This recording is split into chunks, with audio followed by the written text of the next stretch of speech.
Құрметті Кенен атамыздың ұрпақтары, барлықтарыңызды келген қасиетті Рамазан айымен құттықтаймын. Ұстаған оразаларыңыз қабыл болсын.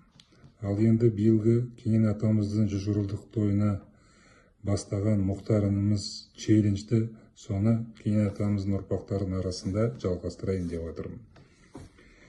Мал да сол, байлық та сол әнім болса, әніме жарасымды сәнім болса, келгенде қатар құрбы, сыйлы қонақ, күтетін жарқын жүзді жарым болса.